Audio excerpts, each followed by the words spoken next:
सुनो, अपन ने पिछले क्लास में एक टर्म से स्टार्ट किया था। वो टर्म क्या था आपका? जीडीपी। जीडीपी का मतलब क्या था? देश में कितना गुड्स एंड सर्विसेज प्रोड्यूस हो रहा है। ठीक है, एक बार के लिए और रिपीट करेंगे। जीडीपी का मतलब क्या है? देश में कितना गुड्स एंड सर्विसेज प्रोड्यूस हो रहा है, उसे हम बोलते हैं जीडीपी। ठीक है, जीडीपी के साथ साथ में हम लोग ने एक और शब्द टच किया था। ठीक है, जो कि था नेशनल इनकम, जो कि चैप्टर का नाम है नेशनल इनकम। जीडीपी और नेशनल इनकम में फर्क क्या था, किसी को याद है? जीडीपी का मतलब क्या था? देश में कितना गुड्स एंड सर्विसेज प्रोड्यूस हो रहा है। नेशनल इनकम जब आगे पढ़ेंगे, उसका मतलब क्या है? देश वासियों ने कितना गुड्स एंड सर्विसेज प्रोड्यूस किया। ठीक है, but coming back to our original topic जो कि था जीडीपी, उसमें पहला शब्द क्या था? देश में कितना गुड्स एंड सर्विसेज। देश को हमने क्या बोला था अपने टर्म में? डोमेस्टिक टेरिटरी या फिर इकोनॉमिक टेरिटरी। ठीक है, जो देश था उसको अपन ने क्या बोला? डोमेस्टिक टेरिटरी या फिर इकोनॉमिक टेरिटरी। अब डोमेस्टिक टेरिटरी या फिर इकोनॉमिक टेरिटरी था क्या? It is what? The political frontier. जो पॉलिटिकली इंडिया अपन मानते हैं ना, उसको तो अपन डोमेस्टिक टेरिटरी या फिर इकोनॉमिक टेरिटरी बोलते ही है। उसके साथ साथ तीन इंक्लूजन्स था। किसी को याद है क्या? मुझे बताओ एक बार के लिए। सबसे पहला, सबसे पहला, आवाज थोड़ा सा रिदम लेके आओ। सबसे पहले क्या था? Ships and aircraft. O and O, owned and operated by whom? By the residents, normal residents serving between two or more countries. एक बार और, ships and aircrafts, O and O, owned and operated by whom? The normal residents in between two or more countries. इसमें हमने example दिया था air India का। Air India operate कौन कर रहा है? अपन। ओन कौन कर रहा है? अपन। अगर वो सर्विस प्रोवाइड कर रहा है मान लो रशिया और यूएस में, तो वो बाहर होने के बावजूद भी हम लोग कहाँ का पार्ट मानेंगे उनको? डोमेस्टिक टेरिटरी या फिर इकोनॉमिक टेरिटरी का पार्ट मानेंगे। डाउट्स? अरे वेरी गुड, ब्यूटीफुल उबासी। ठीक है, बताइए नंबर 2 बताइए। एकदम सर्कल मूव। ठीक है, very good. Fishing vessels, oil, फिर नेचुरल गैस, फ्लोटिंग प्लेटफॉर्म्स, कहां पे? In the international water. Operate कौन कर रहा है? रेसिडेंट्स। ठीक है, ये अभी तक आप लोग को याद नहीं हुआ अच्छे से, इसको वापस रिपीट करना है अपने को। ठीक है ना? अदर्स हैव बीन प्रोएक्टिव, इसलिए बता रहा है आप लोग को, थोड़ा सा जल्दी बताना है। बताइए, वापस बताइए। Fishing vessels, oil, natural gas, floating platforms, operate कौन कर रहा है? रेसिडेंट्स। कहां पे? In the international water. तब भी हम उसे इंडिया का पार्ट यानी डोमेस्टिक टेरिटरी का पार्ट मानते हैं। Number 3, embassies, consulates and military establishments. India का अगर एम्बेसी बाहर है, फिर भी हम उसे इंडिया का पार्ट मानते हैं। और इसमें इंक्लूड क्या नहीं होता है?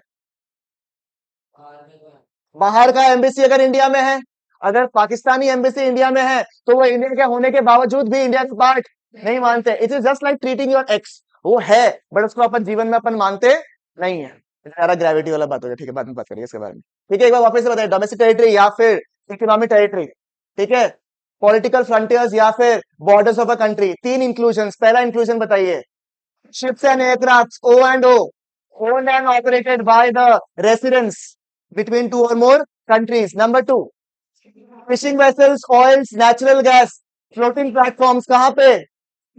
इंटरनेशनल वाटर में, ऑपरेटेड बाय द रेसिडेंट्स। और क्या है?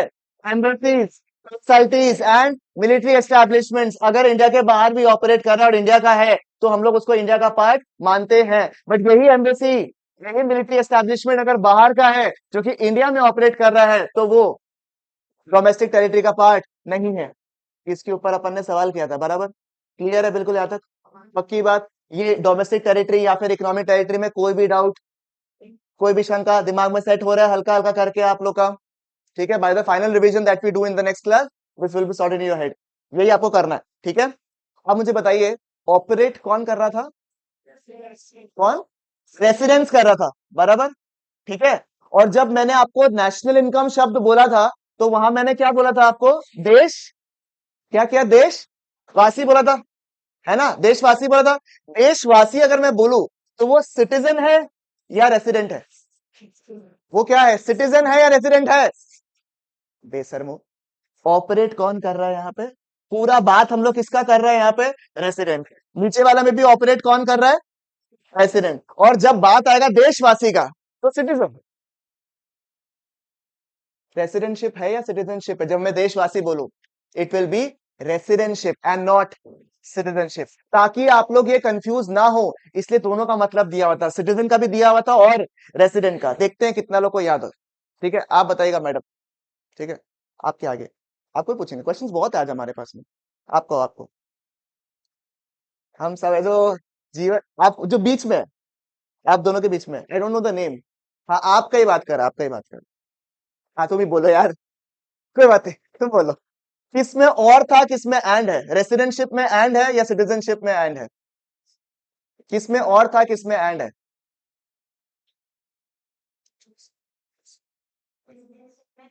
रेसिडेंटशिप में एंड है, और इसके पहले हमको ऐसे क्यों लगता है इसके पहले उल्टा बोला था ये? या तो मेरा कान बजा होगा। कर ले, इसका पहले चूल सेट कर लो तुम आराम से। इसको ये तो कर्टन की तरह साइड कर रहा है। रेसिडेंटशिप में क्या है? एंड है। सिटीजनशिप में क्या है? और है। सर, सिटीजनशिप में कोई भी एक कंडीशन अगर फुलफिल कर ले तो वो इंडिया का सिटीजन बन जाएगा। वो दो कंडीशन में से कोई एक कंडीशन क्या है? अगर उसका जन्म मुआ मुआ अगर आपने इंडिया में किया है तो आप बाय डिफॉल्ट क्या बन जाओगे? वहां के सिटीजन बन जाओगे। ठीक है, या फिर अगर आपने कोई लीगल फॉर्मेलिटी पूरा कर दिया then you become the citizen of a country. That means citizenship can be acquired by any of the following: number one, by birth; number two, you have fulfilled any legal formality. चलेगा? Residentship में दो condition था और दोनों के बीच में था and, यानी कि दोनों कंडीशन को फुलफिल करना जरूरी है। पहला कंडीशन बताइए। एक साल से ज्यादा अगर आप है, यानी कि ordinarily resides in that country for a period of more than 1 year and. क्या बात है, लोगों को याद है। इकोनॉमिक इंटरेस्ट तक याद है, मेरा आंसू निकलता ही नहीं है। ठीक है, इकोनॉमिक इंटरेस्ट यानी क्या? Centre of economic interest lies in this country, यानी कि हम लोग बेसिक इकोनॉमिक एक्टिविटी कहाँ कैरी आउट कर रहे हैं? इंडिया में। नहीं समझ आया? पक्का? 100%? इतना मुरझाया हुआ मुंह क्यों? कोई दिक्कत तकलीफ? Patch up, breakup? नथिंग? श्योर ना? तो इतना खुश रहो। ठीक है, पक्का? मैडम समझ में आया आपको? दोनों कंडीशन क्या क्या है? Number one, ordinary stage in India for a period of more than 1 year, and number to, centre of economic interest lies in country. इसके ऊपर सवाल किया था क्या अपन ने? किया था, ओके। एक सवाल है, ये इंटरनेशनल ऑर्गेनाइजेशन होता है ना, छोटा मोटा ऑर्गेनाइजेशन, ये WHO, UN, फिर ये IMF, ये एक दूसरे को देश लोग को पैसा देता रहता है। ये तो छोटा मोटा ऑर्गेनाइजेशन है। क्या ये इंडिया का रेसिडेंट है? नहीं है। क्या अगर इसका ऑफिस इंडिया में भी है ना तो भी ये रेसिडेंट नहीं है। और सुनो ना, इनके अंदर जो काम कर रहा है ना, वो फॉरेनर लोग जो काम कर रहा है। ठीक है, फॉरेनर्स लोग अगर काम करेगा और अगर वो इंडिया में 1 1.5 साल से ऊपर है क्यों? अरे वो लोग तो बाहर का है ना। 1 साल से इंडिया में है और 300 कट्ठे कमा रहे हैं इंडिया में, इसलिए वो क्या बन जाएगा? रेसिडेंट बन जाएगा। समझ में आ गया?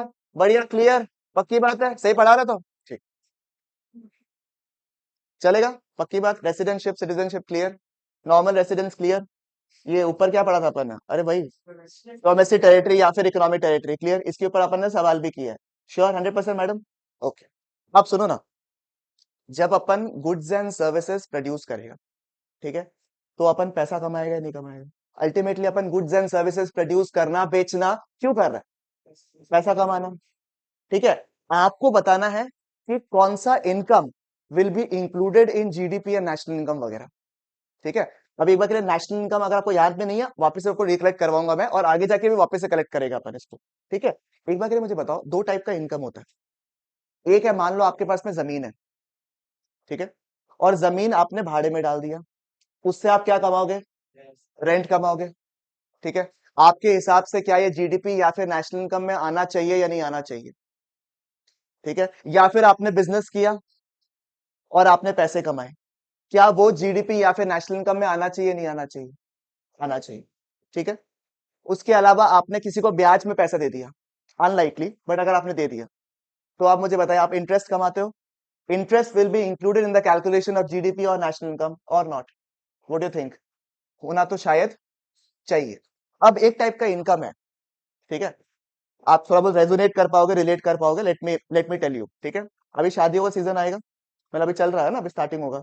ठीक है, फिर आप लोग मस्त बाहर जाएगा कहीं पे, ठीक है, शादी में गए आप लोग, कोई ऐसा रिलेटिव के पास में जाएगा जिसके मतलब होता है ना, कुछ कुछ लोग, एक तो होता है आप कॉमन मिलते रहते हो, ठीक है, और कुछ लोग होता है जिसको आप बहुत सालों बाद मिलते हैं, ठीक है, तो आप जनरली जो ये पब्लिक इवेंट होता है, इसका बहुत बड़ा श्रेय जो होता है इन वेडिंग्स होता है, ठीक है ना, वेडिंग्स में आप मिलते हैं, पुराना कोई बुआ से मिला था आप एकदम ऐसे, ठीक है, तो जैसे ही आप लोग इनसे मिलेगा, ठीक है, तो आपको सबसे पहला सवाल यही पूछेगा ये लोग, कितना बड़ा हो गया, इतना बड़ा हो गया, आपके मन में तो दिमाग में आएगा ह्यूमन इवोल्यूशन, ग्रोथ हॉर्मोन्स, इंसान बड़ा होता है, बट आप बोलेगा नहीं आप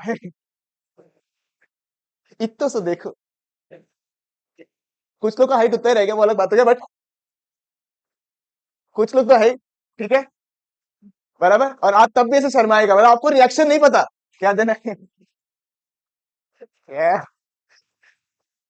अब आप लोग बताना मेरे को, मैं कुछ नहीं समझाने वाला अभी, ठीक है, आप बताओगे मुझे, ठीक है, आप नेचुरल सा बात है, व्हेन यू सी समबडी जिससे आप बहुत साल बाद मिला है, आप उनका पैर छूते हो, बराबर, ठीक है, आप पैर छूते हो, कितना मतलब एक होता है ना, कितना आप चाहो से पैर छू रहे हो, डिपेंड्स ऑन कि आपको कितना बढ़िया, मतलब बोला ना, कुछ बताने का दरकार नहीं है, लिफाफा के हिसाब से आप पैर छूओगे, अगर आपको पता है कि ये प्रॉपर्टी हमारा अच्छा रिटर्न्स है, तो उसपे तो पूरा हुआ कैसे आप, और फ्लाइट सब बढ़िया बात करेगा, ठीक है, तो आप लिफाफा के हिसाब से करोगे। अब जैसे ही आपको लिफाफा देख, मान लो आपको बुआ है, और बुआ ने बोला अरे इतना छोटा मैं तुमको देखा था यार, ये लो लिफाफा है, आपको लिफाफा चाहिए, पर आप करोगे नाटक, नहीं नहीं बुआ इसका क्या रिक्वायरमेंट है, या फिर चाचा जी या जो भी जिससे भी आप मिला, इसका क्या रिक्वायरमेंट है, नहीं नहीं नहीं, अगर वो एक बार में मुकर जाए, मान लो, हम तो कॉन्फिडेंस में ना बोल रहे हैं ना, कि वो तो हम लोग को हाथ में थमा ही देगा, बाई चांस अगर चाचा जी का मूड चेंज हो गया, ठीक है कोई बात नहीं, तो हम लोग का लग जाएगा, इसको अवॉइड करने के लिए भी हमारे पास टैक्टिक है, अरे आप तो खराब पा गया, दे दीजिए, ठीक है, जैसे ही आपको वो लिफाफा मिलता है, ठीक है, आप मुझे बताइएगा, मेरे साथ तो ऐसा ही हुआ है, इतिहास गवाह है कि जैसे ही आपका लिफाफा आपको मिल जाए, और आपके पास चाहे कितना ही महंगा फोन भी हो अभी, उसका चिंता नहीं है आपके माता पिता का कि घूम जाएगा, पर जैसे ही आपको लिफाफा मिलेगा अचानक से आपके मम्मी का करके अटैक, तो आज से आता पता नहीं, आज तक मुझे समझ में आया कि अभी तो मेरा ये सरकमफेरेंस में था नहीं, कहां से आ गया पता नहीं, और आपसे लिफाफा लेके बोलेगा कि हमको दे दो, नहीं तो तुमसे घूम जाएगा, और वो आज तक कभी लिफाफा मिला नहीं है, लिफाफा मिला है हमको, ठीक है, देखा जाए तो ये भी इनकम है या नहीं, है इनकम, आप मुझे बताइए इस इनकम को हमें जीडीपी या फिर नेशनल इनकम में लेना चाहिए, आप सोच के देखो अगर लेते तो, जी नेशनल मोदी जी लिखे बैठे हैं, देश का इनकम, पैर छुई income, long distance relation income, smuggling income, लेगा क्या, हाँ, नहीं लेना ना, इस टाइप का इनकम को अपन क्यों कंसिडर नहीं कर रहा इन द कैलकुलेशन ऑफ जीडीपी और नेशनल इनकम, बिकॉज हमने बदले में प्रोडक्टिव रिसोर्स या प्रोडक्टिव सर्विस दी नहीं है। अब यहाँ पे कुछ लोग आर्ग्यू करेगा भैया ह्यूमन एफर्ट, बट पैर छूने का इतना तो आपने काम नहीं किया कि आपको 500 का लिफाफा मिले, ऐसे क्या पैर छुआ, ठीक है, तो बदले में प्रोडक्टिव सर्विस इन रिटर्न आपका नहीं है, इसे हम बोलते हैं एज ट्रांसफर इनकम, क्या बोलते हैं इसे, एज ट्रांसफर इनकम, और ट्रांसफर इनकम जो है ना, जिसको अपन बदले में प्रोडक्टिव सर्विस नहीं देते हैं, क्या आप उसे जीडीपी या फिर नेशनल इनकम में कैलकुलेट करोगे क्या, द आंसर इज व्हाट, आप उसे कैलकुलेट नहीं करोगे, बिकॉज आपने बदले में प्रोडक्टिव सर्विस दिया नहीं, आपको स्कॉलरशिप मिला, मिलता ना स्कॉलरशिप, ठीक है, तो आप मुझे बताइए स्कॉलरशिप जो आपको मिलता है, क्या आप उसे जीडीपी या फिर नेशनल इनकम में गिनोगे, बिकॉज उस स्कॉलरशिप के लिए आपने बदले में कोई प्रोडक्टिव सर्विस दिया नहीं है, मेक सेंस की बात है, तो भैया कौन सा इनकम आएगा, एक आपने इनकम सुना होगा, इसका नाम है फैक्टर इनकम, ठीक है, अभी मैं ये श्योर हूं कि आपको जो टॉपिक अभी बताने वाला हूं ना, ये सबको पता है, ठीक है, आई एम प्रीटी श्योर, आपने सुना है 4 फैक्टर्स ऑफ प्रोडक्शन, अरे ये सब सुना हुआ रहता है, इको जब शुरू होता ना 11th में, जब एकदम आप जोश में रहता है कि हाँ चलो अब तो हल्का फुल्का करेंगे, तो उसमें शुरू करता है एज इकोनॉमिक एक्टिविटीज, तब तक आपको दिमाग में रहता है कि हाँ इकोनॉमिक एक्टिविटीज है जिसमें पैसा ऐसा मिलता है इकोनॉमिक, फिर बोलता है 4 फैक्टर्स ऑफ प्रोडक्शन, उसके बाद से आपका इंटरेस्ट करता है, उसके बाद का कोई टॉपिक याद नहीं, ठीक है, 4 फैक्टर्स ऑफ प्रोडक्शन क्या क्या है, लैंड, वो 4 पीस है मैडम, बीएसटी बीएसटी रेस्पेक्ट है भाई इसके लिए। बताइए, फोर फैक्टर्स ऑफ प्रोडक्शन क्या है? लैंड, लेबर, कैपिटल और ऑन्टरप्रेनर्स। अगर आपको ऑन्टरप्रेनर बोला नहीं जा रहा, एंटरप्राइज बोल दो, कोई दिक्कत नहीं है। ठीक है, क्या क्या बोला मैंने आपको? Land, labour, capital and entrepreneur. जो लैंड जिसके पास में होता है, जिसके पास जमीन है, उसको क्या मिलता है? ठीक है। जो लेबर है, क्या मिलता है? लिखा ही नहीं जा रहा है, मन नहीं है इसको लिखने का लगता है। बता दो, वो मन है? हाँ, लेबर को क्या मिलेगा? Wages and salaries. जो कैपिटल लगाएगा, ऊपर कहां से जा रहा है भाई? क्या हो गया तुमको? बीडीपी क्या है क्या? नहीं पता। वो कैपिटल जो है वो क्या करेगा? इंटरेस्ट कमाएगा। ठीक है। एंड जो एंटरप्रेन्योर है वो क्या कमाएगा? प्रॉफिट्स। ये जो चार इनकम आप कमा रहे हो, कौन सा? Wages, interest, rent, profits. इसको अपन नेशनल इनकम का कैलकुलेशन में लेगा या नहीं लेगा? लेगा। यार, प्रोडक्टिव सर्विस दिया, उसके बदले पैसा मिला है। जमीन दिया एक्टिवली, तब रेंट मिला है। बिजनेस किया तभी प्रॉफिट मिला है। लेबर सर्विस दिया तभी वेजेस मिला है। सही बात है या नहीं है? इसमें हम लोग प्रोडक्टिव सर्विस दिए हैं, इसलिए इसको national income and domestic income में लेते हैं है। बट जो इनकम अपन को मिलता है विदाउट रेंडरिंग या फिर प्रोवाइडिंग एनी प्रोडक्टिव सर्विस, उसे हम बोलते हैं ट्रांसफर इनकम। क्या बोलते हैं? ट्रांसफर। पक्का? ठीक है, उसे बोलते हैं ट्रांसफर इनकम। और ट्रांसफर इनकम को अपन नेशनल इनकम या फिर जीडीपी में कैलकुलेट नहीं करते। एग्जाम्पल मैंने आपको दिया, स्कॉलरशिप इनकम। एक सवाल पूछे क्या? पूछे? टैक्सेस सुना? टैक्स जो गवर्नमेंट को मिलता है, टैक्सेस जो है वो फैक्टर इनकम है या ट्रांसफर इनकम आपके हिसाब से? कितना लोग बोलता है फैक्टर इनकम,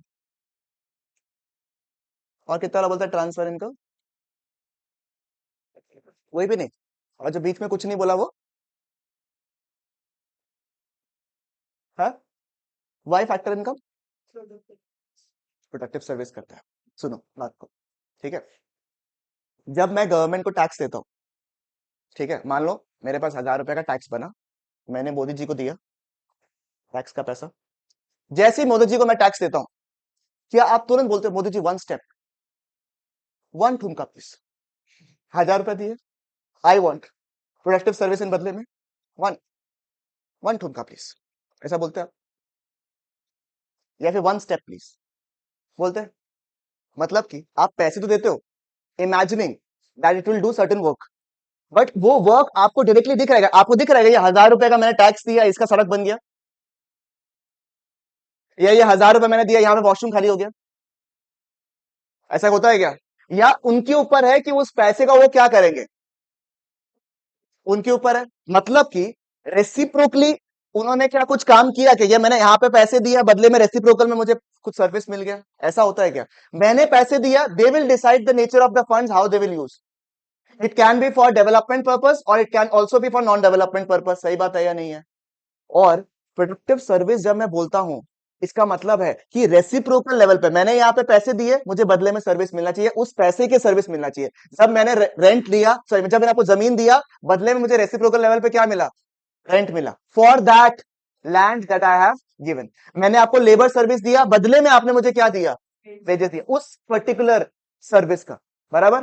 बट जब मैं टैक्सेस गवर्नमेंट को देता हूं, क्या वो रेसिप्रोकल लेवल पे, क्या वो रेसिप्रोकल लेवल पे क्या मुझे वो सर्विस देगा? The answer is what? No. तो यहाँ पे direct productive service government provide करे, ये हम बोल नहीं सक रहे हैं। इसलिए टैक्सेस जो गवर्नमेंट कमाता है ना, वो भी क्या है? ट्रांसफर इनकम है। It is not a factor income. देखो यहाँ पे लिखा हुआ है, the taxes received by the government are what? Transfer income as they are received without providing any productive service. देखो, आप गवर्नमेंट को कैसे टैक्स देते हो? ऐसे देते हो क्या, ये लीजिए गवर्नमेंट सड़क बना दीजिएगा? या फिर गवर्नमेंट आपसे टैक्स मांग लेगा, फिर वो डिसाइड करेगा उसको क्या करना है? मतलब गवर्नमेंट तो पहले कोई सर्विस दे नहीं है ना, जिसके अगेंस्ट वो आपसे पहले टैक्स मांग रहा है। पहले आपने टैक्स दे दिया उनको, फिर वो डिसाइड करेंगे उनको करना क्या है। इसीलिए ये क्या है? एक ट्रांसफर इनकम है, नॉट अ फैक्टर इनकम। समझ में आया? ये एक सवाल पूछ सकता है आपसे। क्लियर है? सिमिलरली गवर्नमेंट अगर आपको सब्सिडीज देता है, तो वो भी क्या होगा? ट्रांसफर इनकम होगा। Make sense? क्लियर है बिल्कुल? यहां तक मुझे बताइए आप लोग। बिल्कुल। इनडायरेक्टली तो प्रोडक्टिव सर्विस, बट पॉइंट ये है कि if the government would have been doing a service, मान लो गवर्नमेंट बोलता है कि ये मैं स्कूल बना रहा हूँ और इसके अगेंस्ट आपको मुझे पेमेंट करना है टैक्सेस का, definitely it is a factor income, क्योंकि सर्विस दिया या सर्विस के बारे में बताया एंड हमसे लिया। इस केस में क्या हुआ, पहले आपसे टैक्स ले लेता है, मुझे नहीं पता। For example, if I have earned an amount in this current year, देखा ना फाइनेंशियल ईयर एंड बना 31 मार्च, ठीक है।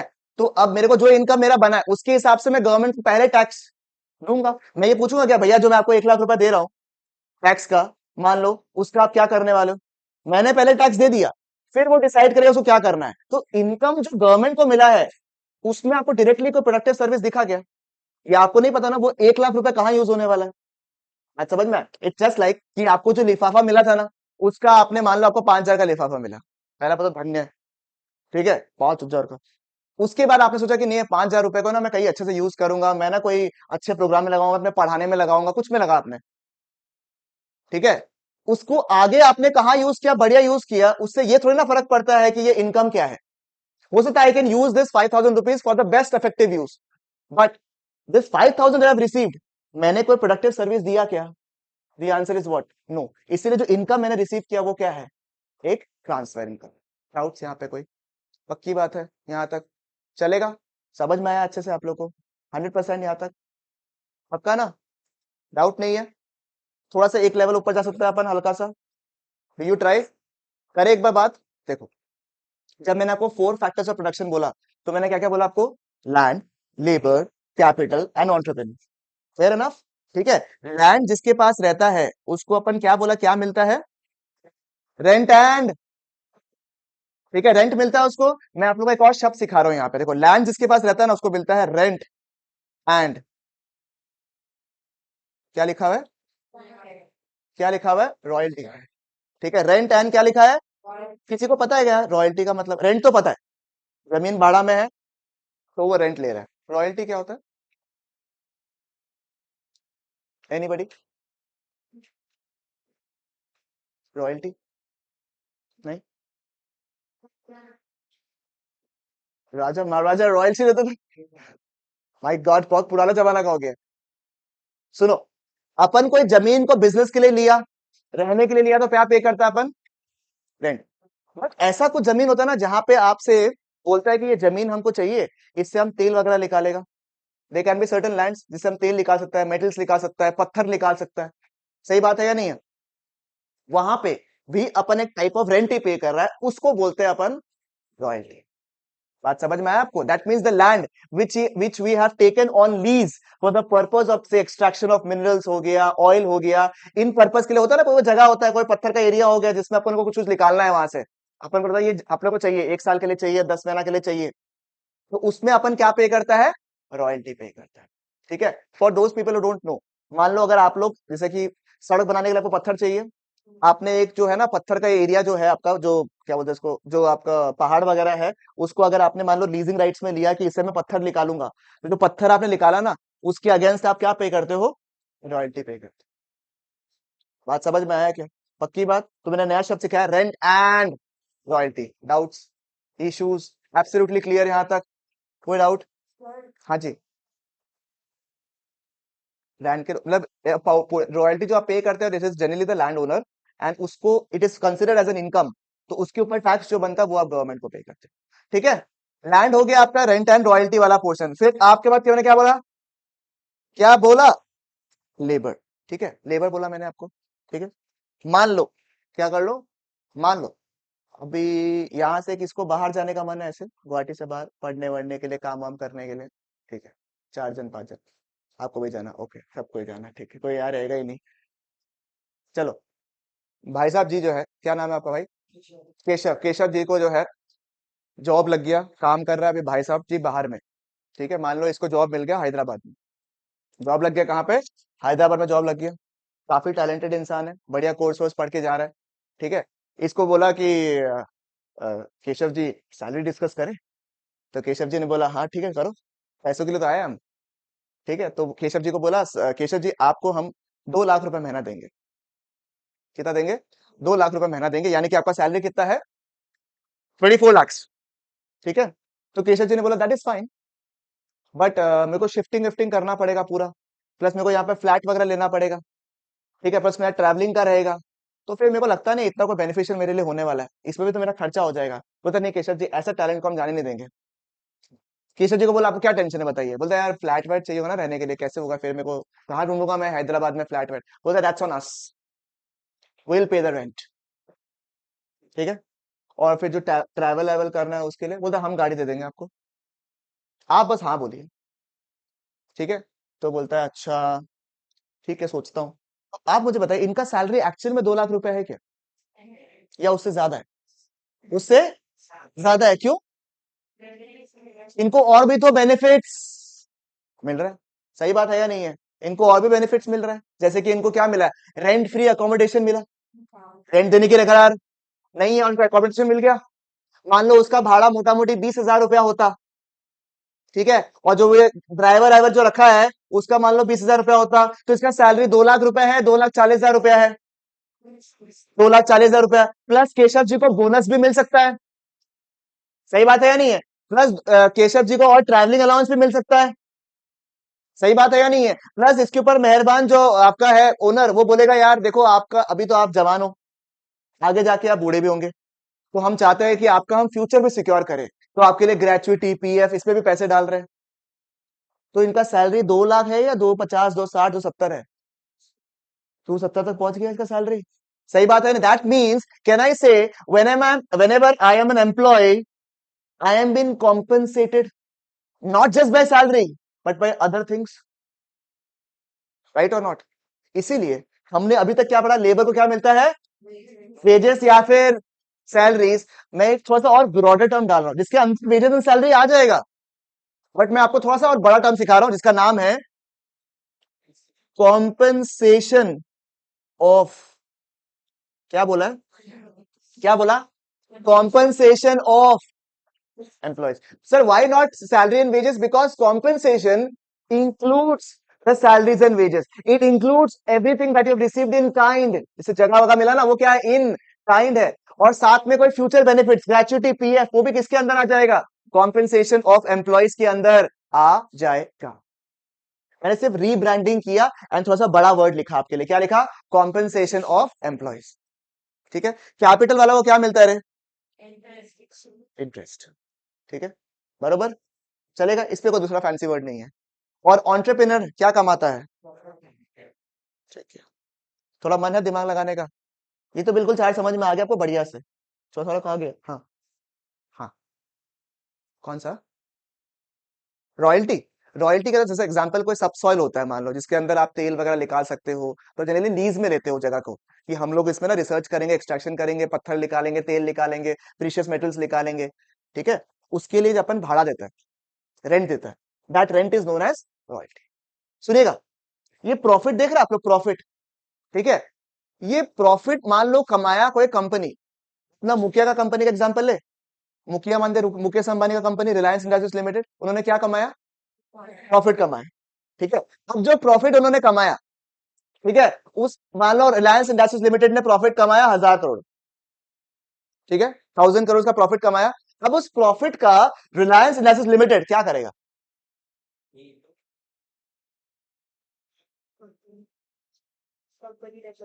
कंपनी डेवलप करेगा, मतलब और इन्वेस्ट करेगा, बात तो एक ही हो गया, डेवलप करेगा, इन्वेस्ट करेगा, और थोड़ा घर पे लेके जाएगा।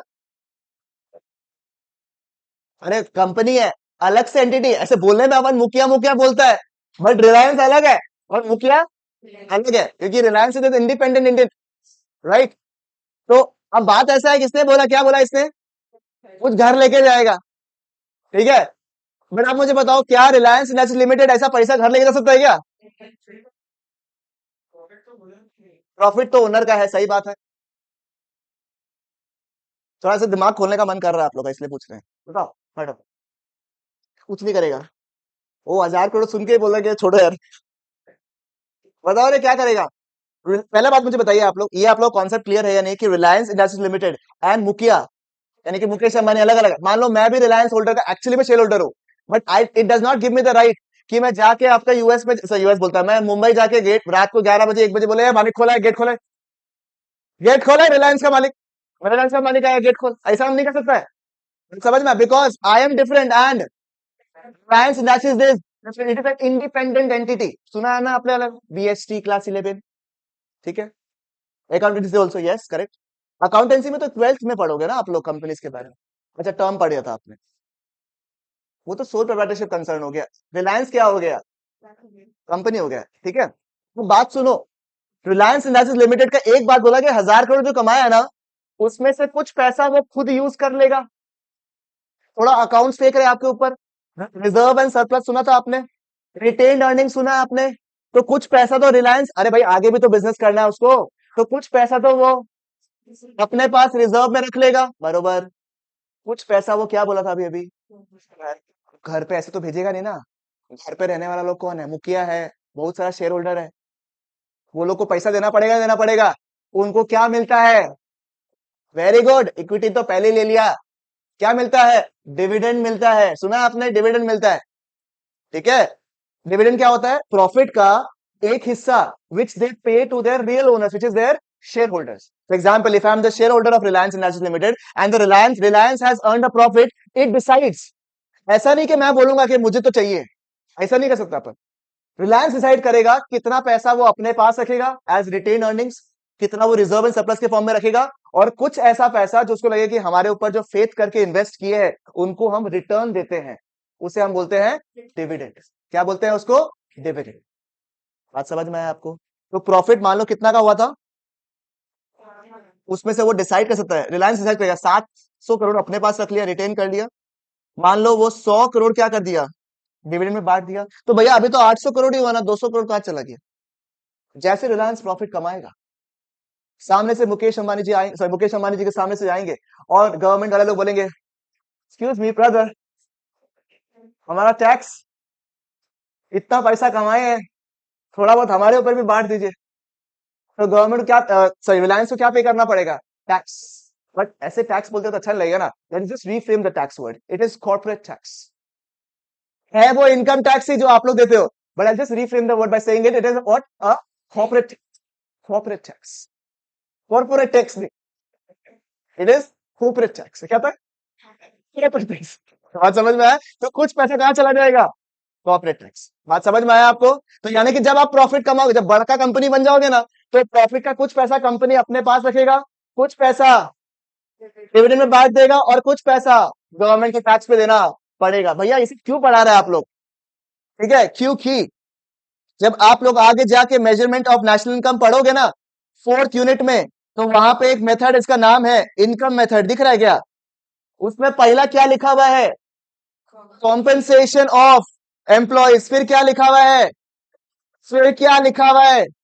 और फिर लास्ट में क्या लिखा हुआ है? और उसके 3 बच्चों का नाम क्या लिखा हुआ है? Corporate tax, dividend and retain earnings. 4th unit का टॉपिक अभी पढ़ रहे हैं हम लोग, हल्का हल्का। बात समझ में आया आपको? क्लियर है? ठीक है। देखते हैं तब तक किसको किसको याद रहता है। नहीं याद है तो देखना, बता रहे हैं, इतना मेहनत की है। ठीक है, क्लियर है बिल्कुल यहाँ तक? ठीक है। तो factor income and transfer income जो अपन पढ़ रहे थे ना, हाँ यही पढ़ रहे थे अपन, दूसरे टॉपिक में घुस गए थे अपन। ठीक है, तो फैक्टर इनकम और ट्रांसफर इनकम में से कौन सा आपको लगता है अर्निंग कॉन्सेप्ट है? फैक्टर। और कौन सा एक रिसिप्ट कॉन्सेप्ट है? Transfer income. डाउट? एग्जाम्पल देख लो, रेंट, वेजेस वगैरह, ये सब क्या है? फैक्टर इनकम है। और ट्रांसफर इनकम क्या है? Scholarship, old age pension etcetera. समझ में आया क्या? ट्रांसफर इनकम, फैक्टर इनकम में कोई भी डाउट? ट्रिक पता है? ट्रिक, ट्रिक सुनो। फैक्टर इनकम में 4 टाइप का इनकम ही मेनली आता है, मेनली। थोड़ा बहुत इटरेशन हो सकता है, बट मेनली 4 टाइप का income, which is from land, labour, capital and entrepreneur. बाकी जो भी आपका रिसिट इनकम है वो कहाँ आता है? ट्रांसफर इनकम में आता है। सही है क्या? क्लियर है? पक्की बात है? ठीक है, किसी के पास में वो है क्या? अरे वाह, संदीप भाई है क्या? कोई तो लाया ही होगा, एक बच्चा तो लाया होगा मेरे हिसाब से, दो ना।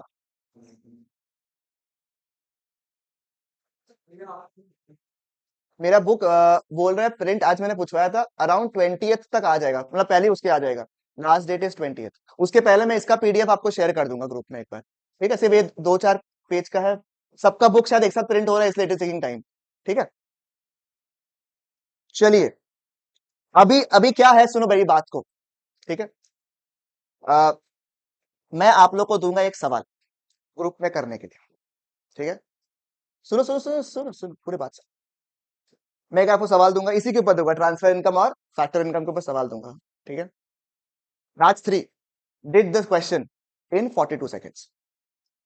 ठीक है, I believe. Batch 2 did the thing in around a minute। ठीक है। लेट अस लुक, बैच 1 जो है वो कितना सेकंड में सही आंसर देगा। ठीक है, मैं ये रिस्क नहीं लूंगा कि मैं आंसर होने के बाद में आपको बोलूंगा आओ, क्योंकि मैंने वो कैटास्ट्रॉफिक होते हुए देखा है, जब यहाँ पे पूरा हड़बड़ मर गया एकदम। ठीक है, वो नहीं करने को, आपको आंसर बताना है। जो भी वॉलंटरीली हाथ उठा चाहता है उठा लेना आप लोग, और आंसर बताना है आपको। मैं आपको सवाल दे रहा हूँ ग्रुप में।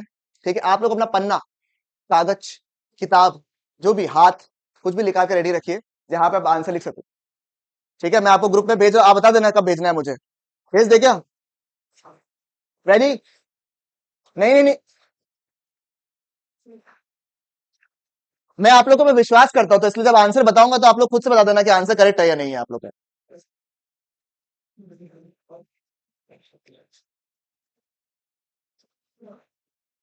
भेजू?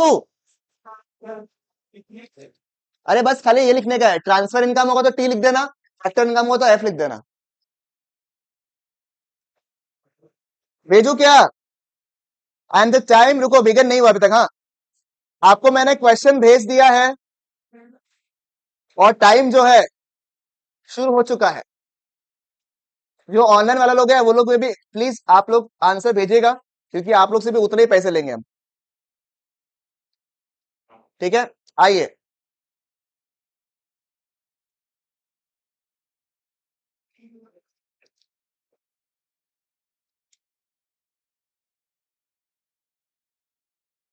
जल्दी जल्दी हो रहा है, इजी क्वेश्चन, इजी है। एक दो मिनट खाली थोड़ा सा ट्रिकी है, जस्ट 1 और 2।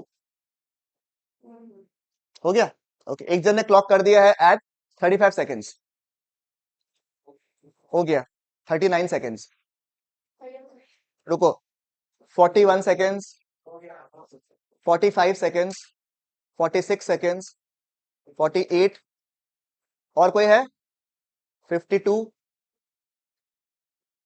और कौन है? ओके, 56। एनीबडी? 58। 1 मिनट। ठीक है, अभी इनमें से अगर किसी का राइट होता तो आपका सबसे पहला था 37 सेकंड, नहीं 39 सेकेंड्स में। सबसे पहला किसने बोला? आपने बोला ना। ओके, 39 सेकंड में अगर आपका आंसर करेक्ट हुआ तो you will be the fastest. ठीक है, चलिए आंसर आप डिस्कस करोगे, जिसका करेक्ट होगा नेक्स्ट राउंड में अगर होगा तो बता दीजिएगा मेरे को। ठीक है, आइए। अनएम्प्लॉयमेंट अलाउंसेस आपको मिला, अनएम्प्लॉयमेंट अलाउंसेस ये क्या है? Transfer income, everybody, equal pays, everybody right? कोई डाउट्स यहाँ पे? Easy. Okay, number 2, salary receive by Rakesh, मतलब ये क्या है? फैक्टर इनकम, एवरीबडी करेक्ट, शाबाश। Number 3, financial help to the earthquake victims, transfer income. ठीक है, आपने बदले में कुछ किया नहीं है तो ये क्या होगा? Transfer income. Number 4, compensation received from the employer, क्या था? कोई ट्रांसफर, सब फैक्टर। यार पहले तो ताली बजा लो आप लोग, ये वाला आंसर गलत किया लोगों ने, बाकी लोगों ने, आप लोगों ने करेक्ट किया। अच्छा, एक जन गलत कर दिया, बेशरम। ठीक है, हम जरा खुश हो गया था आंसू से कि बैच 1 1 गो करेक्ट, इसमें बहुत जन ने गलती किया था प्रीवियस बैचेस ने। Very good. ठीक है, good, it will B factor income, क्योंकि मैंने सिखाया था ना। देखो, ये देखो, ओ कॉम्पेंसेशन, इसलिए क्या होगा? Factor income. Next, number 5, claim receive from the insurance company by N injured worker. ठीक है, ट्रांसफर इनकम। ऐसे तो है नहीं ना, आप इंश्योरेंस कंपनी के पास जाते हो, ओहो इस साल का प्रीमियम देते लोग पैर तोड़ देते हैं, ऐसा थोड़ी ना करते हैं, है ना। नेक्स्ट, ये क्या होगा? Transfer income. Number 6, birthday gift, ये झूठ है, तो इससे बर्थडे गिफ्ट क्या है? ये ट्रांसफर इनकम। मैन लास्ट, यही पे गलती हुआ लोगों का, भाई नहीं करेक्ट कर सकते तुम लोग ये सब चीज। आंसर देखते क्या तुम लोग? भाई इस पे गलती हुआ है। Bonus is a part of, it is a part of compensation and hence it is a factor income. Very good, fabulous. तो टेक्निकली आप लोग सबसे फास्टेस्ट बैच हुए। Very good, without a fault. अरे खत्म नहीं हुआ है क्लास। डाउट, बोनस वाला डाउट है। देखो, जब अपन सैलरी वाला पार्ट बोलेंगे ना, तो सैलरी में बेसिक सैलरी तो मिलता ही है आपको, प्लस बोनस भी आएगा उसके अंदर, प्लस अगर आपको कोई मान लो ट्रैवल अलाउंस वगैरह है वो सब भी मिलेगा। ये बोनस जो है ना वो आपको लगता है कि अलग से कॉम्पेंसेट कर रहा है, but it is based on your performance only. जो आपने अच्छा काम किया पूरा साल में उसके हिसाब से company decides the bonus and gives you. ठीक है, वो उसके आप जब देखो ना, आप कभी जैसे कोई सीरीज वगैरह देखते हो तो अगर कोई देखा होगा ना नेगोशिएशन अगर आपने देखा होगा, तो जनरली दे आल्सो डिसाइड कि ये तो आपका बेसिक सैलरी होगा, इतना आपको बोनस मिलेगा आपका काम का, इतना अलाउंस मिलेगा, पहले डिसाइड हो जाता है। मतलब it is based on service that you will provide to us. समझ में आया आपको? क्लियर है? Transfer income, factor income, absolutely 100% concept clear हो गया। कॉन्फिडेंस आया बढ़िया से, किसी को समझा पाओगे उतनी कॉन्फिडेंस है। ओके, नेक्स्ट सुनो, मैंने क्या बोला, देश के अंदर कितना गुड्स एंड सर्विसेज। तो इसीलिए सबसे नेक्स्ट चीज जो अपन पढ़ेंगे वो है गुड्स के बारे में।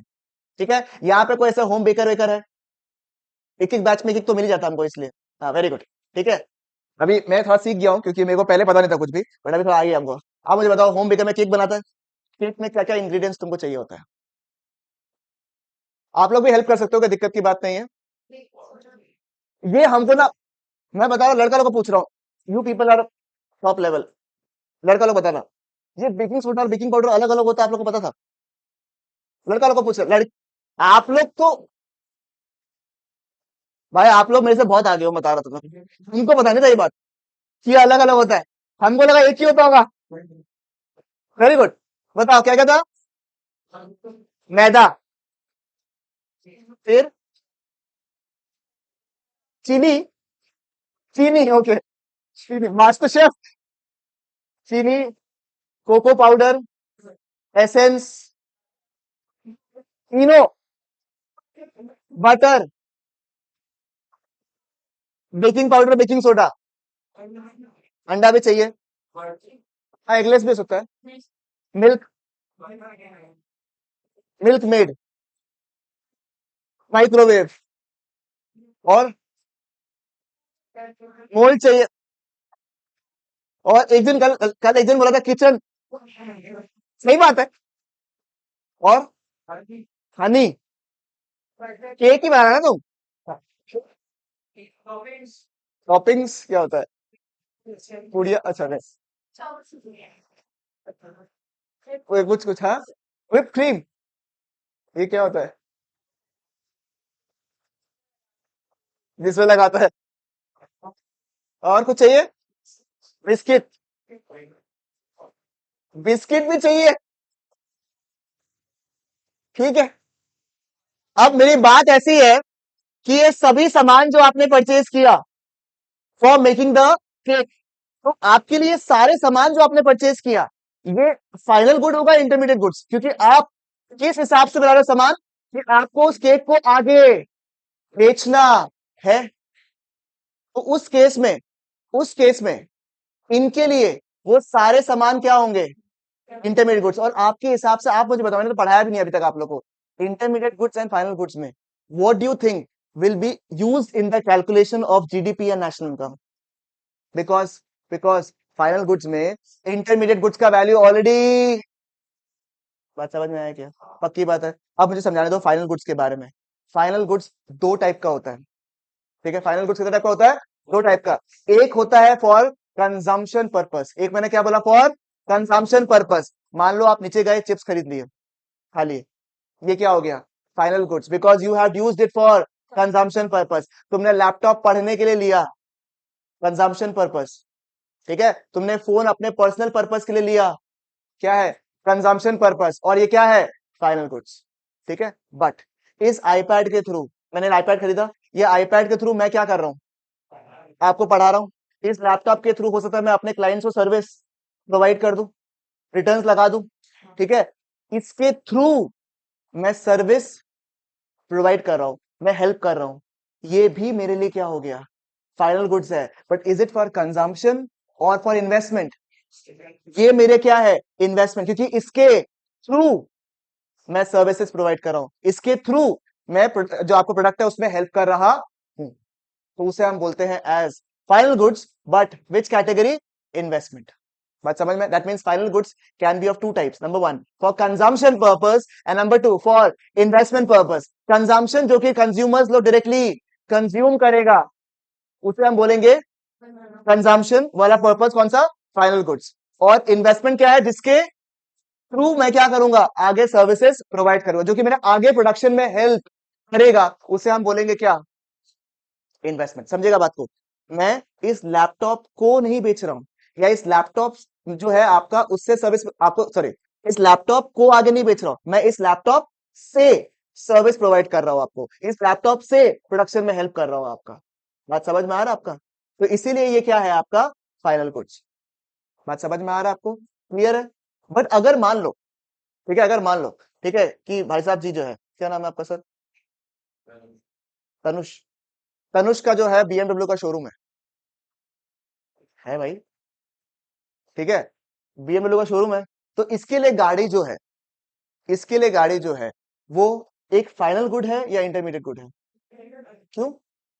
कि उसकी उसको आगे बेचेगा। मान लो इसके बगल में ही, उसके बगल में इसके पास एक कार डिटेलिंग का शोरूम है, उसके पास गाड़ी आएगा, डिटेलिंग करेगा, सब कुछ करेगा और आगे बेचेगा, तब भी गाड़ी इसके लिए क्या है, इंटरमीडिएट गुड्स, क्योंकि ये फर्दर प्रोड्यूस करता है और आगे उसको बेचता है। यानी कि अगर आपका पर्पस दो है, क्या क्या, reselling and for further production, तो ये कौन सा गुड्स होगा, इंटरमीडिएट गुड्स। आई रिपीट, ठीक है, बताना मेरे को। गाड़ी मैंने अपना पर्सनल पर्पस के लिए खरीदा, घूमने के लिए, कौन सा कैटेगरी, कौन सा कैटेगरी, फाइनल का कौन सा कैटेगरी, कंजम्पशन। मैंने गाड़ी खरीदा उबर में डालने के लिए, कौन सा category, final goods, category investment. मेरा गाड़ी का शोरूम है, क्योंकि मैं बेचूंगा, मैं गाड़ी का मॉडिफिकेशन करता हूँ for further production which is also intermediate goods. समझ में आया? And for calculation of GDP and national income कौन सा आता है, फाइनल गुड्स। मेक सेंस यहां तक? मुझे बताइए, कोई भी दिक्कत, कोई भी तकलीफ यहां तक? श्योर, 100%। सुनना, ये जो फाइनल गुड्स मैंने कहा ना आप लोग को, ये दो पर्पस के लिए काम आता है। क्या क्या बोला मैंने आपको, कंजम्पशन और इन्वेस्टमेंट। जो ये कंजम्पशन पर्पस के लिए काम आता है ना, उसे हम बोलते हैं, उसे हम बोलते हैं, क्या बोलते हैं, मतलब फाइनल गुड्स का ही दो कैटेगरी है, एक क्या है, कंजम्पशन, और एक क्या है, इन्वेस्टमेंट। कंजम्पशन वाले पोर्शन को अपन बोलते हैं एज कंजम्पशन गुड्स, और जो इन्वेस्टमेंट पर्पस के लिए यूज होता है ना, उसे हम बोलते हैं, वेरी गुड, कैपिटल गुड्स। क्या बोलते हैं, क्या, इन्वेस्टमेंट गुड्स नहीं बोलते, क्या बोलते हैं, कैपिटल गुड्स। बात समझ में आया आपको? तो those use for consumption is known as consumption goods, and those use for investment is known as capital goods. देखो यहाँ पे फाइनल गुड्स के दो बच्चे हैं, एक का नाम है कंजम्पशन गुड्स, उसका नाम है कैपिटल गुड्स। कंजम्पशन क्या, जो कि कंज्यूमर्स लोग डायरेक्टली कंज्यूम करता है, उसे हम बोलते हैं कंजम्पशन गुड्स। और कैपिटल गुड्स वो गुड्स है जो कि हेल्प करता है इन द प्रोडक्शन। एग्जाम्पल, आपने अपने कंपनी के लिए एक प्रिंटर खरीदा, उससे आप प्रिंट करोगे पेजेस, तो प्रिंटर क्या है आपका, फाइनल गुड्स है। कैटेगरी कौन सा है, capital goods, because it is helping you to print your items. बात समझ में आया आपको? चलेगा, कोई भी डाउट? ठीक है, दो टाइप का कैटेगरी था, क्या क्या था, final goods and, final goods are use for dash and dash, consumption and investment. Intermediate goods are use for dash and dash, reselling and for further production. बात समझ में आएगा? कौन सा नेशनल इनकम या जीडीपी में आएगा, फाइनल गुड्स। लॉजिकल, ठीक है। आप मुझे बताना, इन दोनों में से कौन सा प्रोडक्शन बाउंड्री के अंदर है, जिसका प्रोडक्शन का संभावना है, intermediate goods, because it can be further produce. What about final goods, ये तो प्रोडक्शन बाउंड्री के ऑलरेडी बाहर चले गए हैं, इनको और प्रोड्यूस करना पॉसिबल नहीं है। बात समझ में आया आपको? चलेगा बिल्कुल, यहां तक मुझे बताइए, ये पॉइंट भी हमने कर लिया, ठीक है। Any doubt still here? Final goods, intermediate goods clear है बिल्कुल अच्छे से? ठीक है, एक बार नोट देखो ना क्या लिखा हुआ है, नेशनल इनकम में क्या इंक्लूड होगा, खाली ये एक पॉइंट ना, हाँ, क्योंकि इसके ऊपर एक क्वेश्चन आएगा, खाली क्या लिखा हुआ है देखो तो, goods used in the same year, यानी कि साल भर के अंदर अंदर का यूज किया, तो उसे क्या बोलते हैं हम लोग, इंटरमीडिएट गुड्स। लैपटॉप जो है क्या फाइनल गुड्स या फिर इंटरमीडिएट गुड्स, दोनों हो सकता है? Yes, it depends on the use, कि वो कैसे यूज हो रहा है। क्वेश्चन नंबर 4 का आंसर बताइए। Machine purchase is always a final good, defend या रेफ्यूट, मतलब ट्रू या फॉल्स? भाई, अरे मेरा मशीन का शोरूम है, तो मेरे लिए फाइनल गुड्स होगा क्या? नहीं, वो मेरे लिए क्या होगा, इंटरमीडिएट गुड्स। समझ में आया आपको? क्लियर है, पक्की बात है यहां तक? ओके, हाँ जी।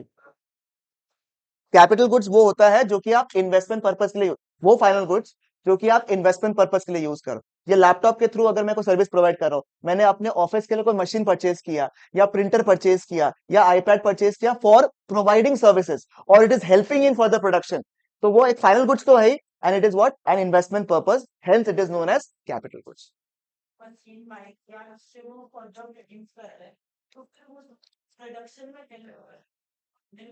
आप उस सामान देखो, सुनो सुनो, एक कंफ्यूजन यहाँ पे है, सुनो।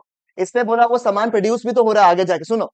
अगर मैं इसको ही आगे प्रोड्यूस करूं, इसी को फर्दर प्रोड्यूस करूं, इसके ऊपर मानो ग्राफिक कार्ड लगाया मैंने, इसका एसएसडी बढ़ाया और आगे दे दिया, अब ये इंटरमीडिएट गुड्स है, फर्दर प्रोडक्शन। बट मैं इसके थ्रू, इसको नहीं, इसके थ्रू मैं सर्विस प्रोवाइड कर रहा हूं, then it becomes what, final goods, and it is for investment. आपने अभी वो कहा था ना केक वाला चीज में, केक पे जो आपने माइक्रोवेव खरीदा या अवन खरीदा, वो क्या होगा मुझे बताइए आप लोग, वो क्या होगा, वो क्या होगा, वो क्या होगा बताओ।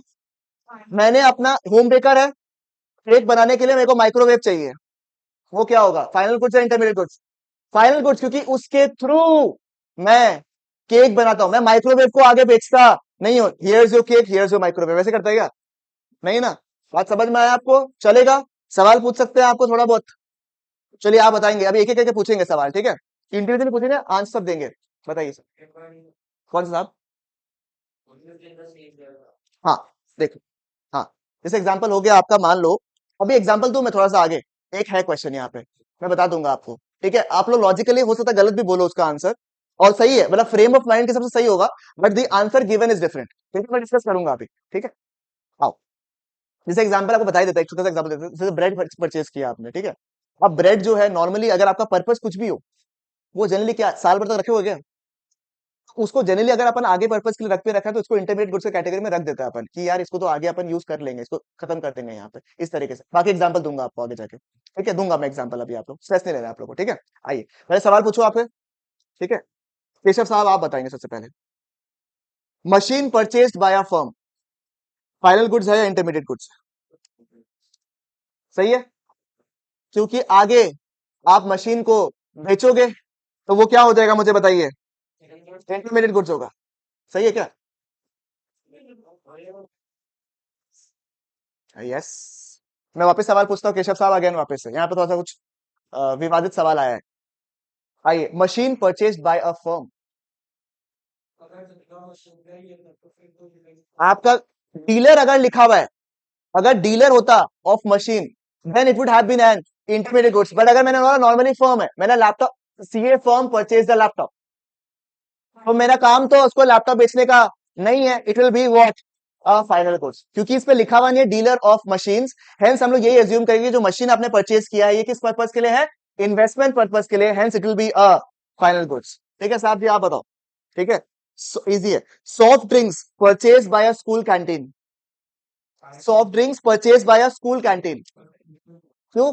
क्योंकि कैंटीन से आगे आप बेचोगे, तो ये क्या हो जाएगा, इंटरमीडिएट गुड्स। ठीक है मैडम, आप बताओ। हाँ हाँ, clothes purchase by an individual, it's very simple, final goods, क्योंकि आप इसको कौन सा category, consumption, which is known as consumption goods. आप बताना, ठीक है?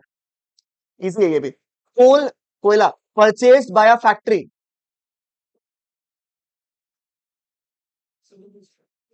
कोयला इनसे पूछ रहे, क्या नाम है आपका? नाम ही नहीं बताएगा, फाइनल गुड बोल रहा है कोई, any other answer? Intermediate goods, क्यों? क्योंकि आप कोयला को ना आगे बेचते तो हो नहीं, बट कोयला को आप प्रोडक्शन में हेल्प करते हो, कोयला इसके लिए हो गया मैदा जैसा, वो मैदा को यूज करेगा फॉर प्रोड्यूसिंग समथिंग। बात समझ में आया आपको? तो it will be what, intermediate goods, क्योंकि दो कैटेगरी था इंटरमीडिएट गुड्स का, एक था फॉर रीसेलिंग, दूसरा था क्या, फॉर फर्दर प्रोडक्शन। आप कोयला का इस्तेमाल फैक्ट्री क्यों करेगा बताओ? फर्दर प्रोड्यूस करने के लिए ना, कोई सामान बनाने के लिए चाहिए होगा उसको, उसको इस्तेमाल कर रहा है, उसके थ्रू नहीं, उसको इस्तेमाल कर रहा है कुछ प्रोड्यूस करने के लिए। बात समझ में आया आपको? इसीलिए वो क्या है, एक इंटरमीडिएट गुड्स। डाउट है मेरे को, बता, डाउट है? हाँ हाँ, बता रहे, सुनो, मैं एग्जांपल देता हूं, सुनो, ठीक है? It is a good sign, it's a good thing, ठीक है? मैदा जो आपने परचेज किया, सुनो सुनो सुनो, एक बार सुनो अगर कंफ्यूजन है तो, ठीक है? आपने जो मैदा परचेज किया, ठीक है, मैदा को जब अपन यूज करते हो, तो मैदा के थ्रू आप कुछ कर रहे हैं या मैदा को ही आप इस्तेमाल कर रहे हैं प्रोडक्शन करने में? मैदा को ही आप यूज कर रहा है किस चीज के लिए? केक बनाने के लिए, प्रोडक्शन करने के लिए। तो ये प्रोडक्शन साइकिल का पार्ट बन रहा है या नहीं बन रहा है, मुझे बताइए। मैदा आया, चीनी ऐड हुआ, आगे जाके केक बना, तो ये फर्दर प्रोड्यूस हो रहा है। Hence it is what? A intermediate goods. कोयला जो इससे एग्जांपल दिया मैंने, कोयला केस में, कोयला फर्नेस में जाएगा, सामान बनेगा, मतलब इसका इस्तेमाल हो रहा है आगे बनने के लिए। बट माइक्रोवेव में आप इसको इस्तेमाल कर रहे हैं कुछ और प्रोड्यूस करने के लिए, उसको आप यूज नहीं कर रहे हो आगे जाके, उसके through you are providing a service. अगर वही सामान आगे प्रोड्यूस हो रहा है ना, मैदा ही आगे प्रोड्यूस हो रहा था, वो सामान ही आगे प्रोड्यूस हो रहा था, then it will be what? And intermediate goods further production. But उसके थ्रू अगर आप सर्विस पर, ये आईपैड के थ्रू मैं आपको नोट्स दे रहा हूं, तो ये आईपैड मेरे लिए क्या हो गया? Final goods. बात समझ में आया आपको? बोलो। हाँ, तो मैं नहीं बोला ना माइक्रोवेव इस्तेमाल हो रहा है, माइक्रोवेव इस्तेमाल हो रहा है, बट आप माइक्रोवेव को इस्तेमाल कर रहे हो, उससे थ्रू आप केक बना रहे हो, आप माइक्रोवेव को आगे प्रोड्यूस नहीं कर रहे हो ना। बात समझ में आया? जैसे मैदा को आप इस्तेमाल कर रहे हो आगे प्रोड्यूस करने के लिए, बिना उसका इस्तेमाल के आप केक ही नहीं बना पाओगे, कोयला के बिना वो सामान ही नहीं बना पाएगा। बिल्कुल तो सही, मैंने वही बोला गलत है, मैं इस आईपैड के बिना तो पढ़ा ही नहीं पाऊंगा आपको। But I am not selling the iPad ना, I am not selling the iPad, I am not telling you कि मैं इसमें नोट्स बना के देता हूँ, आप आईपैड भी ले लो, आप नोट्स भी ले लो, then iPad had become what? An intermediate good. क्योंकि मैं क्या कर रहा हूँ, आपसे आईपैड लिया मैंने, मान लो आपसे आईपैड लिया मैंने, नोट्स वगैरह सब कुछ डाल दिया, लेक्चर्स वगैरह डाल के आपको दे दिया, तो वही चीज कहाँ यूज हो रहा है? For further production, then it will become what? An intermediate goods. But इसके थ्रू आपको समझना पड़ेगा यूज कहाँ हो रहा है। माइक्रोवेव को आप प्रोडक्शन में यूज नहीं करते हो, मतलब ऐसा नहीं केक भी बना रहे हो माइक्रोवेव भी बना रहे हो, but microwave is used as a tool to produce something. समझ में आ रहा है? एक है कि सामान ही है, देखो ये जो सामान है, ये सामान ही आगे प्रोड्यूस हो रहा है, आगे इसको आप कस्टमर्स को बेच रहे हो, ये सामान ही। और एक है कि सामान आपने परचेज किया, इसके थ्रू आप कई सारे सामान परचेज कर रहे हो। प्रिंटर अगर आपने परचेज किया, उसके थ्रू आप पेजेस प्रिंट करके दोगे, तो प्रिंटर बिकम्स व्हाट?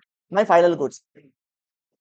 हाँ, हाँ, प्रिंटर का ink can be considered as an intermediate goods, yes, सही है, क्योंकि उसको आप लोग यूज करते हो for production of the papers. Paper होगा वो भी आ जाएगा, सही है, क्योंकि पेपर तो हो ही रहा ना, प्रिंट होके आप कस्टमर्स को दे रहे हो। हाँ, वो फैक्ट्री आगे बेचेगा क्या अपन आगे? ये लो सामान प्लस फैक्ट्री बेचेगा क्या? तो वो फाइनल गुड्स इंटरेस्ट। आपको सिर्फ कैटेगरी समझना है, देखो सुनो सुनो, for final goods there are two categories, one is consumption, अगर आपने कंज्यूमर से डायरेक्टली कंज्यूम कर लिया कोई सामान को, तो फिर फाइनल गुड्स है। या फिर उसके थ्रू आप प्रोडक्शन में हेल्प कर रहे हो, वो प्रोड्यूस नहीं हो रहा है, वो क्या हो रहा है? खाली हेल्प कर रहा है, then it will become what? Final goods. कौन सा category? Investment category, that means capital goods. ठीक है, और वो सामान अगर आगे सेल हो रहा है, वही सामान हूबहू आगे सेल हो रहा है, तो इंटरमीडिएट गुड्स, रीसेलिंग पर्पस। और वो सामान अगर आगे प्रोड्यूस हो रहा है, तो वो क्या होगा? Further production. डाउट? जब आप कोयला को यूज करते हो ना, तो जनरली वो क्या होता है, जनरली आप जब कोयला को परचेस करते हो, आपका वो प्रोडक्शन जब आप कैलकुलेट करते हो ना कॉस्ट में, तो प्रोडक्शन को उस कॉस्ट ऑफ कोयला को भी कंसिडर करता है वो लोग, लेता ही है, क्योंकि बिना कोयला का वो सामान फड़ने से नहीं होता। बात समझ में आ रहा है? इसीलिए उसको देयर इज नो पॉइंट ना we consider it to be final goods, क्योंकि वो रहेगा ही नहीं, उसको तो अपन सामान के साथ ही आगे उसको यूज कर लेंगे। पर ऐसे सामान 5 बना, तो कोयला भी उस चीज के लिए यूज हो रहा है ना, तो दोनों को ही अपन कंसिडर करता है। Hence it is a part of the production cycle, ये तो प्रोडक्शन साइकिल है, उसी का पार्ट मानते हैं उसको अपन। रीयूज नहीं बोला, उसके थ्रू अगर सर्विस प्रोवाइड कर रहे हैं अपन, तो वो होगा फाइनल गुड्स इन्वेस्टमेंट कैटेगरी। और वही सामान अगर आगे यूज ही हो रहा है प्रोडक्शन में, तो उसे हम लोग बोलेंगे as intermediate goods and what? For further production. Doubts है क्या? पक्का? बोलो।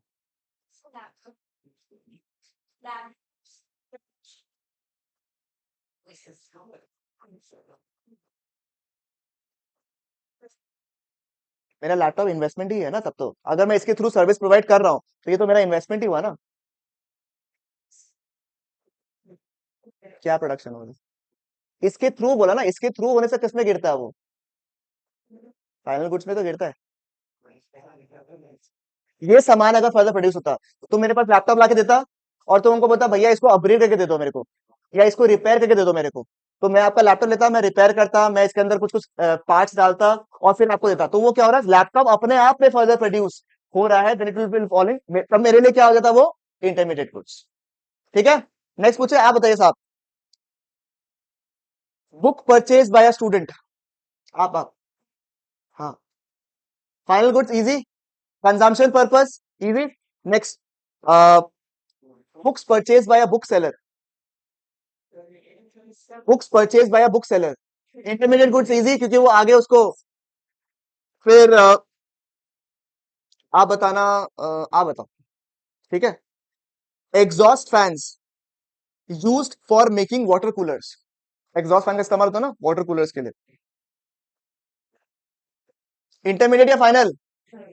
क्यों? क्योंकि उसको इस्तेमाल करेगा फॉर द प्रोडक्शन प्रोसेस। आप बताओ। Seeds purchased for kitchen gardening, seeds purchase for kitchen gardening, upon kitchen में बनाते हैं ना छोटा छोटा वो ग्रीन्स उगाता है ना थोड़ा बहुत। किचन मतलब कैसे समझाए? अरे वो पट्टी की तरफ जो थोड़ा धूप वूप आता है उसमें थोड़ा सा ऐसे थोड़ा सा बेसिक बेसिक गार्डनिंग अपन नहीं करता। मान लो एक बार के लिए छोड़ो, किचन गार्डनिंग छोड़ो, ये अपना थोड़ा जगह एक्स्ट्रा वहां पे मैंने पालक वालक ऐसा उगाया है, उसके लिए मैंने सीड्स खरीदा है।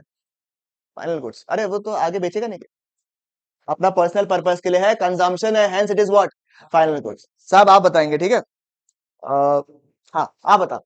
स्टैम्प्स, स्टैम्प होता है stamp, purchased by a business unit, stamp purchase किया आपने for a by a business unit, reselling के लिए बोले। Anybody final goods? और कौन लोग बोला इंटरमीडिएट गुड्स? वापस बोल रहा हूँ, stamps purchased by a business unit, intermediate goods नहीं है। जैसे इसने बोला रीसेलिंग पर्पस, उसका काम स्टैंप लगाने का तो नहीं होगा, वो उसने परचेज किया होगा अपने लिए, तो इसलिए क्या है, फाइनल गुड्स। उसके बाद बताओ। कंजम्पशन में किया जाता है बिकॉज वो एक साल के अंदर कंज्यूम हो जाएगा। नेक्स्ट, नहीं नहीं, it is all depending on the use of it. Normally क्या होता है, जैसे जो साल भर के अंदर खत्म होने वाला तो अपन कंजम्पशन में रख लेते हैं, बट ऐसा नहीं कि अगर आप बोलोगे नहीं सर हम तो इसको इन्वेस्टमेंट मानेंगे, तो वो आपके ऊपर है, बट वो फर्दर प्रोडक्शन में कहाँ काम आने वाला ना, फॉर थ्रू उसके थ्रू क्या काम आएगा वैसा।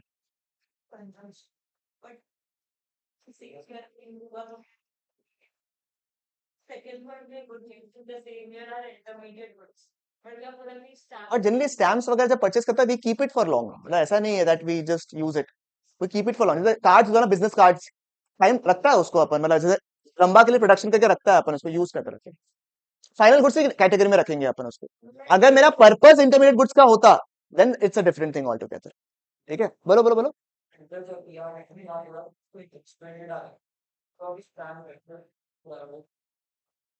ठीक है, बोलो। मैं चाहता हूँ इस पे, इसमें डिस्कशन हो, मैं चाहता हूँ। पेपर प्रिंट करके, क्या चीज? बोलो बोलो बोलो।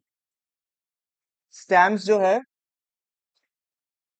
एक एक जन ने एक पॉइंट यहाँ पे रेज किया था, ठीक है, उसको, उस पॉइंट को अच्छे से मैंने एस्केप करा हुआ है थोड़ा सा करके, बट एक जन ने एक पॉइंट रेज किया था, आप लोग ध्यान दिया नहीं थे, मुझे याद नहीं है वो चीज में। एक जन ने वो इन्वेस्टमेंट में क्यों नहीं है, वो पॉइंट नहीं है क्योंकि इन्वेस्टमेंट में तो फॉल नहीं करेगा, देखो to be very frank, stamps will not follow into investment because you know the reason. But एक और कोई कंटेंशन डाला था अभी अभी थोड़ा देर पहले, ये स्टैम्प्स वाले पॉइंट में अमाउंट ऑफ इन्वेस्टमेंट नहीं, एक साल से अंदर अगर कंज्यूम हो जाता है तो उसको हम लोग क्या ट्रीट करते हैं, एज इंटरमीडिएट गुड्स। तो यानी कि जो आपने जितने भी कंडीशंस बताए ना, reselling purpose and what ever it is for further production वगैरह, वो सारे के सारे कंडीशंस हो सकते हैं यहाँ पे एप्लीकेबल नहीं है, it is all following towards final goods, but because it is purchase by whom, the business units, और जनरली उसको अपन कहाँ पे कंज्यूम कर लेंगे, with in a year consume कर लेंगे, तो इसीलिए उस कंडीशन के तहत ये कहाँ फॉल कर रहा है, अंडर इंटरमीडिएट गुड्स। तो जितना लोगों ने भी कहा था, इसने कहा था, शायद आपने कहा था, मेरे हिसाब से आपने कहा था, मेरे हिसाब से ये पॉइंट्स, तो आप लोग के पॉइंट्स क्या है, सही है, मतलब फाइनल गुड्स जिन्होंने बोला, देखो यहाँ पे गलती किसी का नहीं है, तब तो फाइनल गुड्स में गिर जाता है, बट आप लोगों ने गलत नहीं बोला है बिल्कुल, जिन्होंने फाइनल गुड्स बोला उन्होंने गलत नहीं बोला है, क्योंकि आप लोग का ऑब्जेक्टिव ऐसा था कि भैया ये तो यूज ही होगा, इसको कहाँ प्रोडक्शन करेंगे, वो कंडीशन से आपने बिल्कुल सही बोला। अभी आगे जाके एक और क्वेश्चन होगा जहां मैं बताऊंगा वो चौक वगैरह, जो स्कूल वगैरह चौक परचेज करता है ना, वो भी देखा जाए तो final goods he ultimately, but generally उसको अज्यूम कर रहे हैं कि चौक्स वगैरह जो है वो एक साल के अंदर खत्म हो जाएगा, इसीलिए उसको अपन क्या मान रहे हैं, एज इंटरमीडिएट गुड्स मान रहे थे। चलिए, बात समझ में आए? तो जिसका भी बुक है ये वाला, मैं आपको स्टार मार्क करवा दूंगा। वैसे तो ये वाला पॉइंट सिर्फ यही एक्सेप्शन है, वैसे देखा जाए तो सिर्फ यही एक्सेप्शन में फॉल करता है आपका। ठीक है, जो कि आपका जनरली एक साल के अंदर अपन कंज्यूम कर लेंगे, उसको अपन जनरली मानते हैं एज इंटरमीडिएट गुड्स। ठीक है, पॉइंट नंबर क्या था? 9 इंटरमीडिएट गुड्स। ठीक है, समझ में आया आपको? चलेगा ना? लॉजिकली क्लियर हुआ या नहीं हुआ? We started our discussion by final goods, but now you understand why it is falling under this, because of just one condition which is written. Point number 2. समझ में आया आपको? हाँ। स्टेम्स कौन सा? Goods use in same same year ना, बता रहा ना। एक और क्वेश्चन आएगा अभी, आइए। दो तीन तो एक में से पूछ लेता हूँ और आप लोग को हम। Car purchase by household, final goods. अगर एक house hold house hold house hold अगर बिजनेस यूनिट खरीदा तो, ठीक है। फिर और तो इसमें नहीं है, पीछे वाला हम पूछते हैं। इसमें एक और सवाल आएगा आपका सेकंड वाला में। हाँ, बताओ। Paper purchase by publisher, paper purchase by publisher intermediate goods, क्योंकि इसको आप आगे यूज करोगे फॉर फर्दर प्रोडक्शन। ठीक है। फिर फर्नीचर परचेज बाय स्कूल, क्यों? इन्वेस्टमेंट।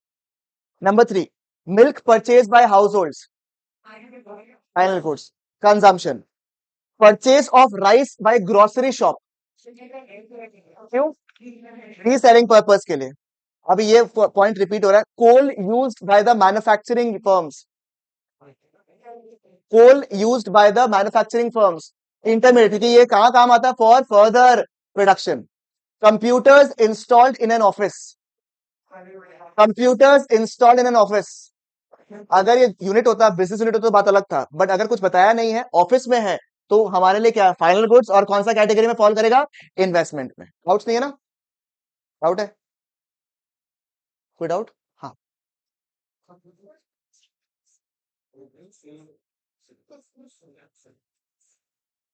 वो लिखा हुआ रहेगा, for dealer of computer shop, you can treat it as an investment, क्योंकि लिखा हुआ नहीं कि आप डीलर हो या नहीं हो। ठीक है, वो आप एग्जाम्पशन में लिख सकते हो, वहां पे कोई दिक्कत नहीं होता। नेक्स्ट सुनो, purchase of wheat by consumer, wheat wheat गेहूं का बात कर रहे हैं, क्या होगा? फाइनल गुड्स, है ना? फिर ये देखो, ये वाला सुनो, ये वाला, ये जो एक्सेप्शनल पॉइंट है, एक तो आपने वहां पढ़ा था, दूसरा यहाँ पे देखो। Chalks dusters purchase by a school, it is use for consumption, it's a different thing all together, but क्योंकि हम लोग विद इन अ ईयर इसको इस्तेमाल कर लेंगे, इसलिए इसको ट्रीट किया जाता है एज इंटरमीडिएट गुड्स। मैं तो मान ही रहा हूँ ये चीज को लेके कि यहाँ पे जो ऑब्जर्वेशन दिया हुआ है ना, वो गलत है। मैं बोल रहा हूँ कि डस्टर तो जनरली एक साल से ऊपर यूज होता है, बट यहाँ पे यही ऑब्जर्वेशन को इसी हिसाब से दिया। देखो आंसर क्या लिखा हुआ था आपको, these are intermediate goods because these are taken to be used completely in the same year, यहाँ लिखा हुआ। और एग्जाम में आया हुआ क्वेश्चन है, सीबीएसई का आंसर दिया हुआ है। उठा ही नहीं है, उठा ही नहीं है। नहीं तो आप लोग सही बोल रहे हो, ये जो बोला ना पॉइंट एब्सोल्युटली लॉजिकल है कि डस्टर तो एक साल से ऊपर यूज होगा। सही बात है, तो स्कूल क्यों खोला है? कोविड हो ही ना, हर साल आएगा।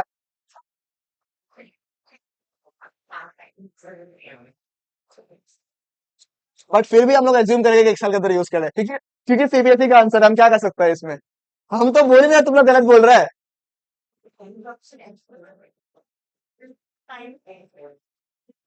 देखो मैं बताता हूँ आपको, सुनो सुनो, सुनो सुनो। इसका लॉजिक जो है वो तो यही है कि एक साल के अंदर इस्तेमाल हो गया। प्लस एक बार के लिए खुद सोचो, हाँ, आप इन्वेस्टमेंट बोल रहे हो, ठीक है, ऑल कॉमर्स स्टूडेंट्स ना यहाँ पे, ठीक है, कोई बात है, समझ जाओगे। उनको ज्यादा नहीं आता, थोड़ा बहुत ही आता है, ठीक है। तो मैं ये बोल रहा हूँ आपको कि आपने मान लिया, चलो इन्वेस्टमेंट पर्पज के लिए आपने बोल दिया, इसने बोला चौक डस्टर को हम लोग क्या करेंगे, एक साल में थोड़ा ना इस्तेमाल करेंगे, हम इसको इन्वेस्टमेंट में रखेंगे। Imagine you right in the balance sheet, क्या क्या है? कंप्यूटर्स, ठीक है, स्मार्ट बोर्ड, टीवी, चौक 521 रुपया, डस्टर 1,111, छोटा मोटा नहीं लिख रहा। जनरली क्या होता है, अकाउंटिंग ट्रीटमेंट जो होता है नॉर्मली आगे जाके आप पढ़ोगे ना, तो इट इज अज्यूम कि जो जनरली एक साल के अंदर कंज्यूम होता है उसको अपन कंजम्पशन में मार देते हैं, खत्म कर देते हैं अपन, इसीलिए डाला है।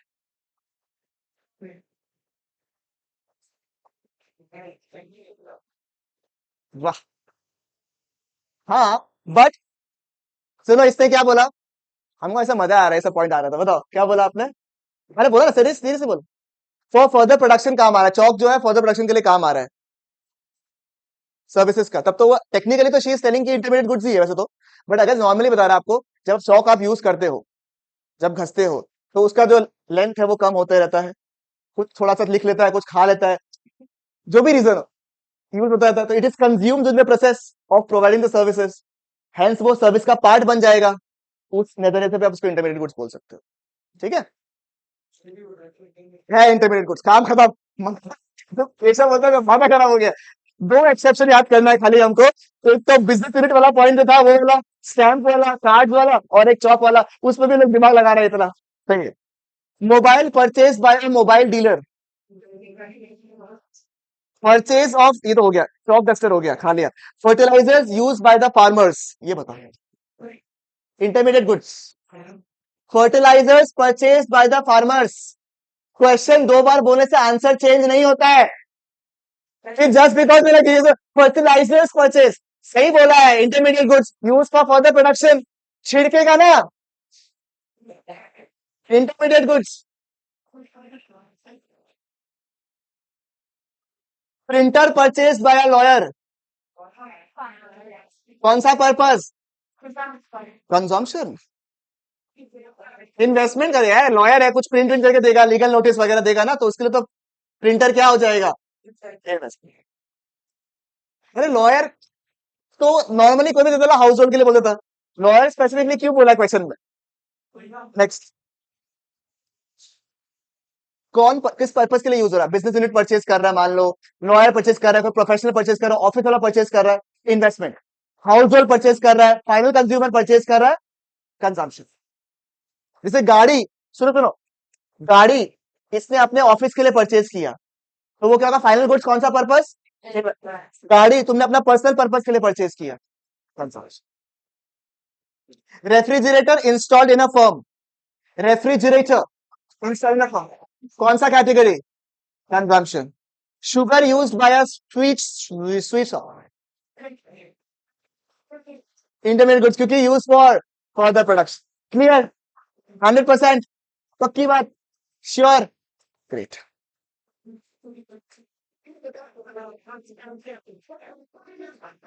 आगे सुनो, एक मिनट, सुनो सुनो सुनो, मैं पढ़ा नहीं रहा हूँ, सुनो सुनो, एक सेकंड सुनो। आप लोगों का सिर्फ ये वाला टॉपिक बचा हुआ रहेगा, single use producer goods, capital goods वाला पोर्शन बचा हुआ रहेगा। एक बैच ने कर लिया है, आप लोगों ने वो एक्स्ट्रा कर लेना, रेंट एंड रॉयल्टी वाला पोर्शन एक्स्ट्रा कर लिया, तो there is nothing to there. ये टॉपिक अपन कल वाले, कल आपका क्लास है क्या, हाँ, तो कल वाले क्लास में ये टॉपिक अपन खत्म कर लेंगे, छोटा सा टॉपिक बचा हुआ है। कल का क्लास इंपॉर्टेंट है, ठीक है, because will study about the 3 essential concepts. तो रिक्वेस्ट है सबसे कि मिस नहीं करना है कल वाला क्लास एटलीस्ट। बात समझ में आया क्या, चलेगा।